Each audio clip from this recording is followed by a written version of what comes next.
Сәлем достар, Супергенчектің арнасына қош келдің. Бүгінгі видеода біз сіздермен бірге Орео тортын әзірлейтін боламыз. Видеоның соңына дейін көріп лайк басып, комментарий қалдыруды ұмытпаңыз. Орео тортының бисквитін дайындауға кірісеміз. Ол үшін бізге ұн, 6 дана жұмыртқа, разрыхитель, какао, қант қажет. Бірінші жұмыртқаның ағын сарысын ажыратып аламыз.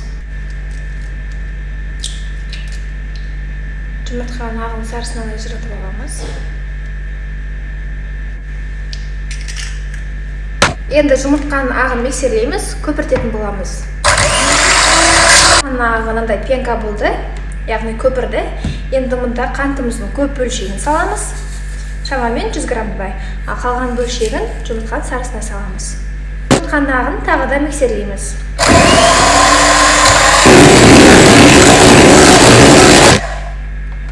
Міне біркелкі болып араласып көпірді. Енді жұмыртқаның сарысын миксерлейміз. Миксерлеп алдық. Екеуін бір-біріне біріктіреміз.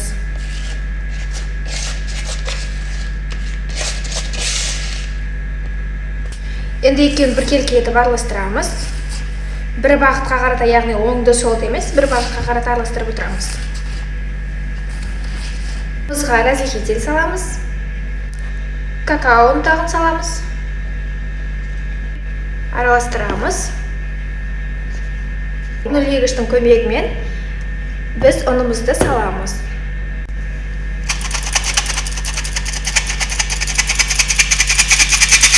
Барлығын бірдей емес, пай этапына салып, араластырып отырамыз. Бөлшегі салдық, енді бір бағытқа қарата араластырып жатырмыз. Енді қалған ұндарымызды да дәл солай пай этапына салып отырамыз. Неге біздің шоколадный бисквитіміз дайын болды. Енді қазір кольцомызға салып пісіретін боламыз. Кольцомызды өзіміздің қажет диаметрімізге келтіріп аламыз.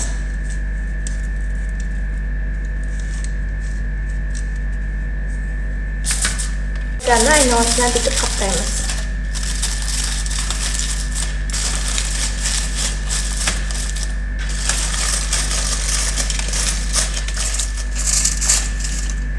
Енді осындай бисквитімізді құямыз.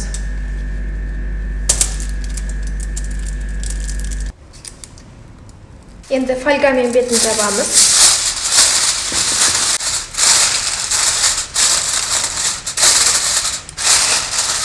градуста қыздырылған пешімізде 25-30 минут пісіреміз. 20 минутқа дейін тіпті қақпағын, яғни пештің аузын ашуға болмайды, себебі бисквитіміз отырып қалуы мүмкін. Бетін аламыз. Шпажкамен тексереміз, яғни ағаш таяқшамен. Мінекей тура ортасына салдым, таяқшам құп-құрғақ. Демек, бисквиттің ортасы барлығы құрғап пісті деген сөз. Кейбір қыздар айтып жатады, менің бисквитім бет әдемі болып піседі, бірақ ортасы неге піспей қалады деп. Сіз себебі температураны жоғары қойып жүресіз. Мысалы, 200-200-ден жоғары градусқа қойып жүрсеңіз, ол кезде сіздің бисквитіңіздің беті пісіп, ортасы піспей қалады. Сондықтан міндетті түрде 170-180 градустан көтермейміз. Енді салқындатамыз. Міне біздің бисквитіміз дайын. Енді біз оны жіптің көмегімен 3 бөлікке бөлеміз. Ең бірінші былай кесіп аламыз.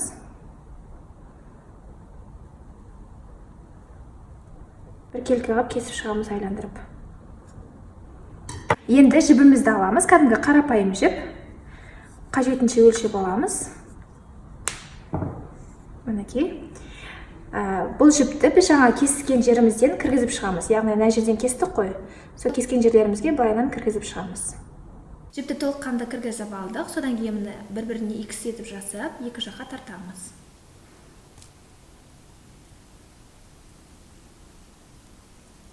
Нәтижесінде былай болып кесіледі. Дәл солай тағы да бір бөлікке бөліп кесіп аламыз. Корждарымызды 3 бөлікке бөліп алдық. Енді сүтпен пропитка жасайтын боламыз.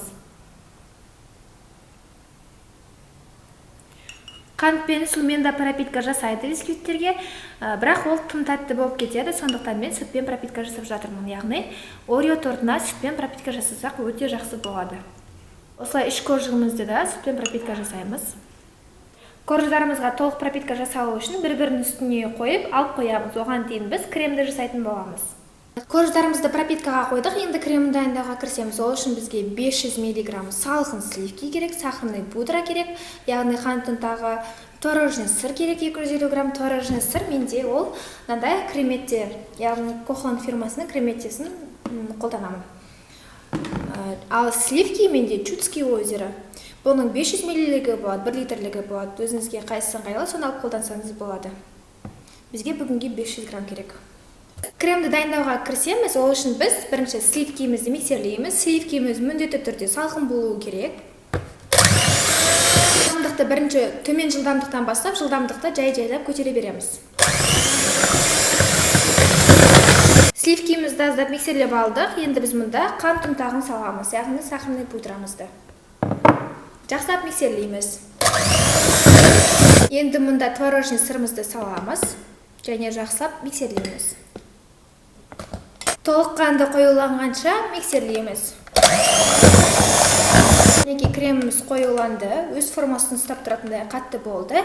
Демек, креміміз дайын деген сөз. Кондитерлік мешокқа мен андай насадка кигіземін. Менде насадкада ешқандай номерок жоқ, көбісі номерогын сұрап жасады. Себебі бұл набордағы насадка, яғни набордағы насадкаларда номерок болмайды.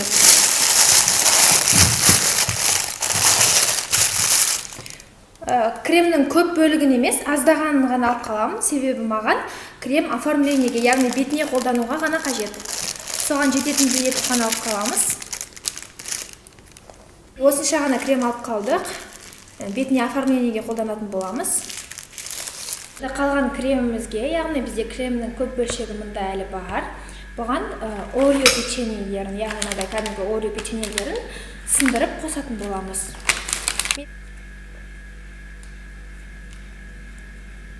Шамамен 6-7 печеньедей салдым. 5-6 печенье салсаңыз да болады. Енді кремді печеньемен бірге жақсылап араластырамын. Араластырдым. Енді тортымызды құрастыруға кіріссек болады. Енді тортымызды құрастыруға кірісеміз. Ең бірінші біз подложкамызды қойып аламыз. Подложкамызға аздап крем жағамыз. Ол біздің тортымыз жылжып кетпесі үшін. Және де коржымызды орналастырамыз. Біздің корждарымыз уже пропиткада тұрды. Кальцомызды кигіземіз. Енді мұнда крем саламыз.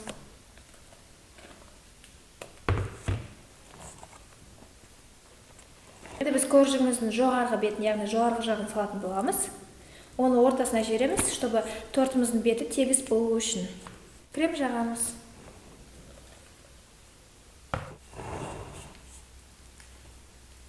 Енді ең соңғы коржымызды саламыз. Салдық. Енді қалған креміміздің бәрін жағамыз. Бізде крем көп қалған жоқ, бірақ бізге бұл жеткілікті. Енді кальциомызды аламыз. Кальциомыздың айналасындағы кремдерді лопатканың көмегімен тазалап алып, торттың айналасына жағамыз.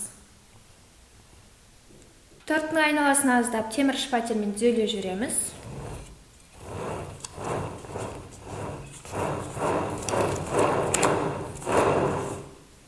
Және үстінде аздап түзеле жүреміз.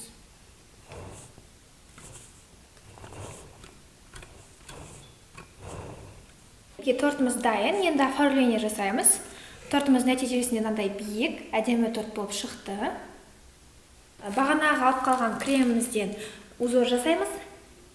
Бізде насадка мындай звездочка, набордың насадкасы.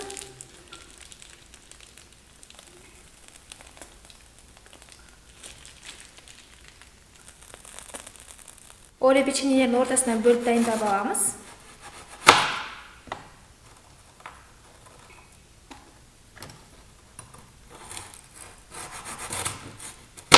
Және орео печеньелерін алып, былайынан орналастырамыз. Оң жағынан орналастырсақ болады, немесе былайынан орналастырсақ болады, өзімізге қалай ұнайды. Солай орналастырамыз.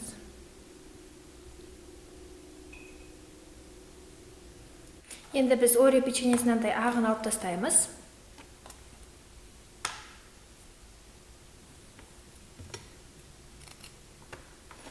Жақсылап сатамыз. Сөйтіп ортасына себеміз. Бірінші барлығына саталап, сосын барып сепсек болады. Оқтаумен сатсақ болады, қолымызбен, өзімізге қалай ыңғайлы, солай сатсақ болады. Барынша сатып алдық, енді сеуіп шығамыз. Торты дайын. Айналасына мынадай печеньелерді сындырып оформление жасап қойдым. Сіз өз қалауыңызша әсемдесеңіз болады. Сіз де міндетті түрде жасап көріп, өзіңізді және жақындарыңызды дәмді торттармен қуантыңыз. Ал мен сіздермен қоштаспаймын, келесі видеоблогта жүздескенше. Тортымыз міндетті түрде пропиткада кем дегенде холодильникте 4 сағат тұру керек, немесе бір түн тұрса тіпті жақсы.